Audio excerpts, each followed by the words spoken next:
Imagine being the firstborn son of the man God himself chose, a boy destined for greatness, yet suddenly cast out into the scorching desert with nothing but a little bread and water.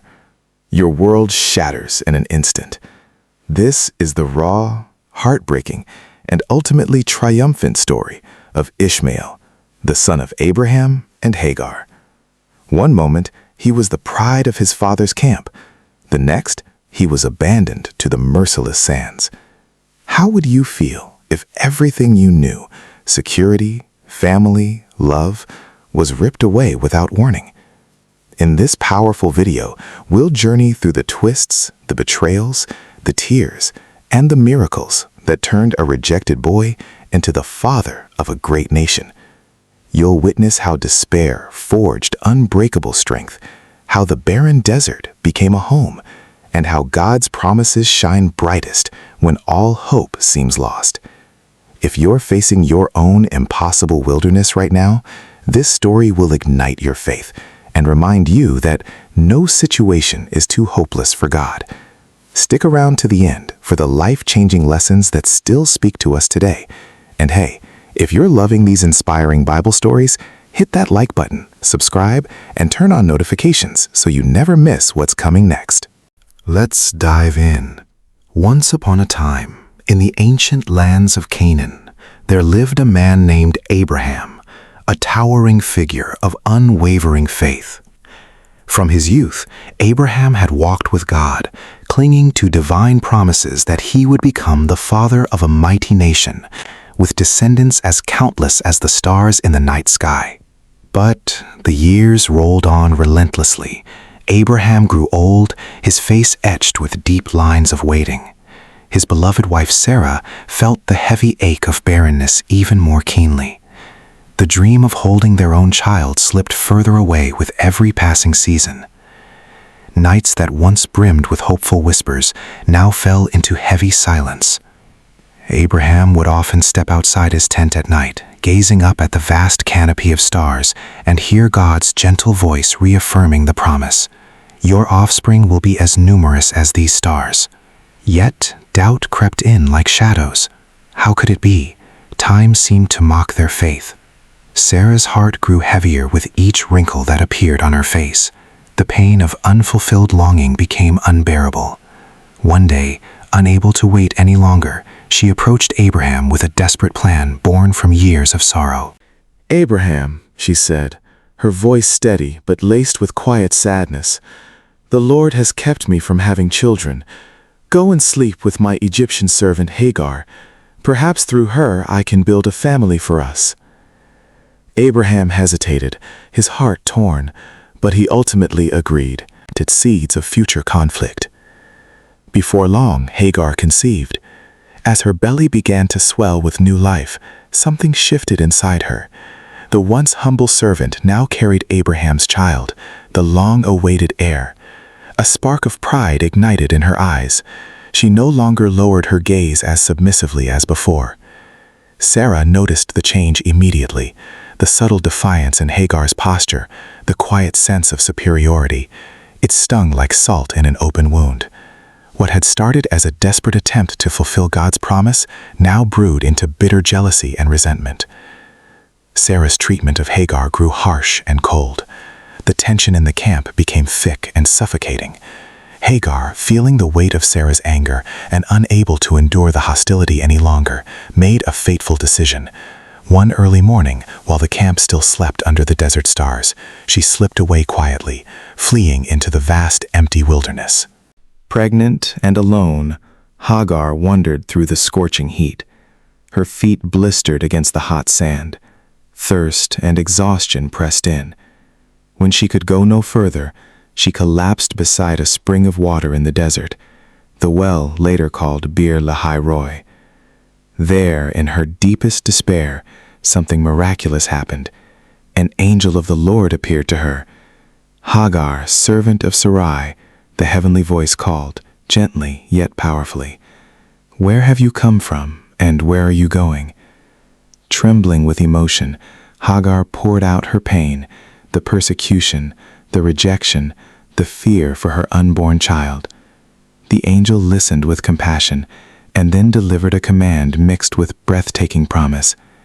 "Return to your mistress and submit to her." Then came the words that changed everything. "I will greatly increase your descendants so that they will be too numerous to count. You are now pregnant and will give birth to a son. You shall name him Ishmael, for the Lord has heard your misery." Ishmael, God hears.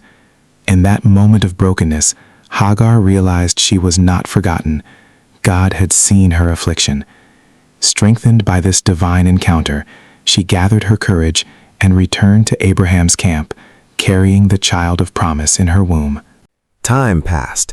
Ishmael was born when Abraham was 86 years old. For many years, he was the only son, the beloved firstborn who received his father's full attention and affection. Abraham's heart swelled with pride as he watched his boy grow into a strong young lad. But God had not forgotten his original promise. When Abraham was 99 and Ishmael was 13, God appeared again. This time, he declared that Sarah herself would bear a son in her old age. The boy would be named Isaac, meaning laughter, because Sarah would laugh with joy at the impossible miracle. Abraham loved Ishmael deeply and even pleaded, "If only Ishmael might live under your blessing." God reassured him, "I will surely bless Ishmael. I will make him fruitful and increase their numbers greatly. He will be the father of 12 rulers, and I will make him into a great nation. But my covenant I will establish with Isaac." Then came the day that shattered the fragile peace. Isaac was born, and the camp erupted in celebration. Sarah's laughter filled the air as she held her miracle baby. But as Isaac grew and was weaned, tension simmered once more. During the great feast celebrating Isaac's weaning, young Ishmael, now a teenager, could no longer hide his feelings. Watching his half-brother receive all the attention that once belonged to him, Ishmael began to mock and scorn the little boy. It was a brief moment, but Sarah caught it. That laughter carried years of resentment, rivalry, and the pain of feeling replaced. Her protective instincts flared. Fear gripped her heart. "Get rid of that slave woman and her son," she demanded of Abraham, "for that slave woman's son will never share in the inheritance with my son Isaac." Abraham was devastated. Ishmael was his flesh and blood, the son he had raised and loved for years. Sending him away felt like tearing out a piece of his own heart. Yet God spoke to Abraham in the night.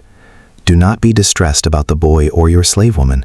Listen to whatever Sarah tells you, because it is through Isaac that your offspring will be reckoned. But I will make the son of the slave into a nation also, because he is your offspring." With a heavy, broken heart, Abraham rose early the next morning. He packed some food and a skin of water, placed them on Hagar's shoulders, and kissed his firstborn goodbye. Hagar took Ishmael by the hand, and together they walked away from the only home they had known. Abraham stood watching until their figures disappeared into the horizon, tears streaming down his weathered face. The desert swallowed them whole. The sun beat down mercilessly. The water skin emptied far too quickly. Thirst clawed at their throats. Little food remained. Ishmael, weakened by dehydration, stumbled and collapsed under the burning heat. Hagar, her heart shattering, gently laid her son beneath the shade of a small desert bush. She couldn't bear to watch him die. She walked a short distance away, about a bowshot, sat down and began to sob uncontrollably. "I cannot watch the boy die," she wept.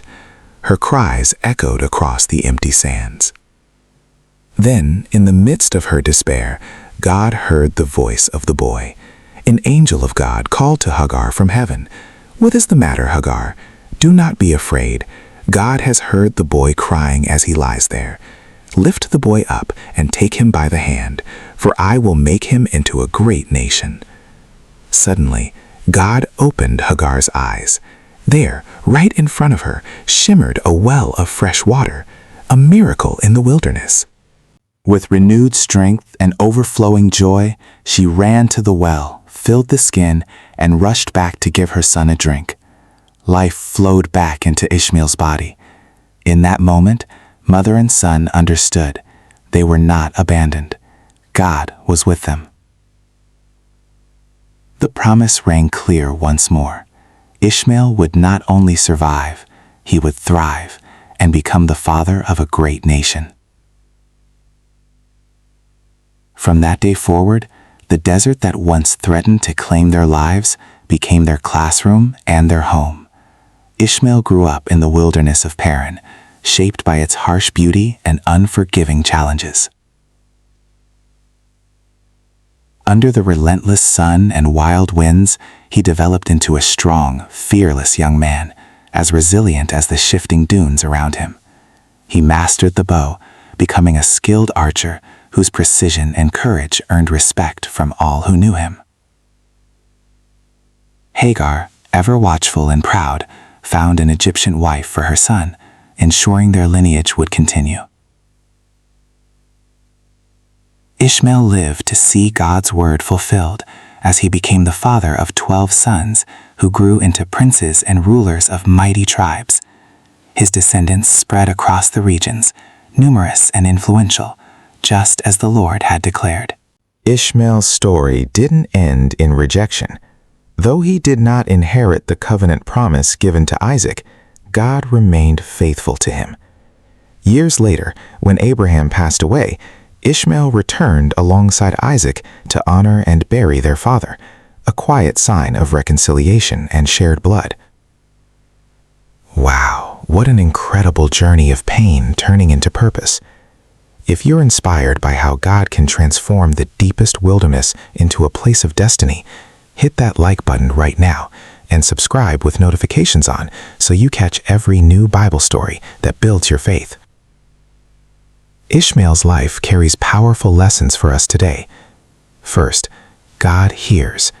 Even in your loneliest, most desperate moment, when tears are your only prayer, He listens. Ishmael's very name reminds us of that truth. Second, human plans may complicate things, but God's promises prevail. Sarah's well-intentioned but impatient solution brought conflict, yet God redeemed the situation and blessed both lines of Abraham's family in different ways. Third, rejection does not define your future. Ishmael was cast out, abandoned in the desert, with death staring him in the face. Yet God lifted him up and made him great. Your current pain may feel like the end, but it could be the very soil where your greatest strength and purpose grow. Fourth, resilience is forged in the fire. The desert didn't break Ishmael, it built him into a warrior, an archer, a leader. The hardest seasons often prepare us for the destiny God has written for us. And finally, God's faithfulness extends beyond what we can see. Even when we feel forgotten or second best, He has a plan. He was with the boy in the desert, and He is with you right now. Have you ever felt abandoned in your own desert, a place where hope seemed gone and survival impossible? How did God show up for you? Share your story in the comments below. Your testimony could encourage someone else walking through their wilderness. If this story touched your heart and reminded you that no desert is too dry for God's miracles, please give it a big thumbs up, subscribe to the channel, and share this video with someone who needs hope today. Together, let's keep exploring these life-changing stories from the Bible, stories of faith, resilience, betrayal, redemption, and unbreakable hope. Thank you so much for watching.